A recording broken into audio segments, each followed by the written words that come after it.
Hey gang, it's broker questions of the day. Let's get started. Who's listing the house for sale? Is it the agent or the broker? Actually, in most marketplaces, the brokerage is the one that is listing the house and they have an agent that has been assigned to it. Now, it looks like the agent's listing it, and they are through the name of the brokerage because the agents are doing the marketing, they're doing the open houses, they're doing the connection with their sphere and their past clients, and they're going in there and getting the listing paperwork and all that. So the agent is doing that work. The brokerage is the one that's held responsible to make sure no one screws up while that property is going through the process of being sold, that no one breaks the law or regulations and does anything unethical. But yeah, the brokerage is held on the dime, and the agent is the one that's doing that the process. It's a partnership. Who's really paying the real estate commission? Boy, that's a hot question right now, isn't it? I have some extra slides for you to talk about that. Let's talk about what's going on here at the table. The buyer is bringing the down payment, let's say 20%. Then they go borrow money, and that's another 80%. So on a $700,000 house, they have brought 140 grand to the table and they borrowed the rest. And then they got their own closing costs they're paying for.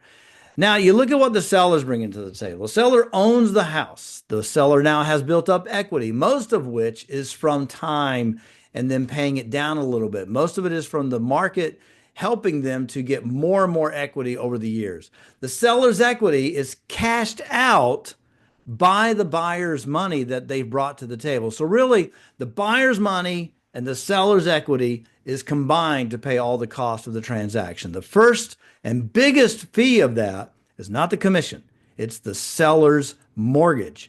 So the buyer comes in with all the money they brought to the table. They pay off their mortgage. They pay the fees to cost of closing with the legal fees and the closing costs. And yes, that includes commissions.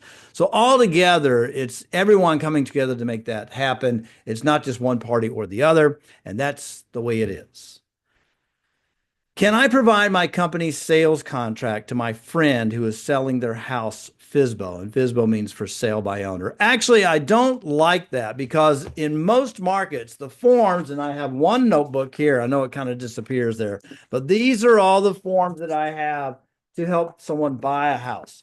And then I've got my other notebook over here with all the forms that I use to help someone sell a house. So you want me to hand this over to someone who doesn't know what they say, who doesn't know the law and regulations, and has not taken any continuing education to make sure that no one gets violated or hurt in the sale of that transaction, hurt financially.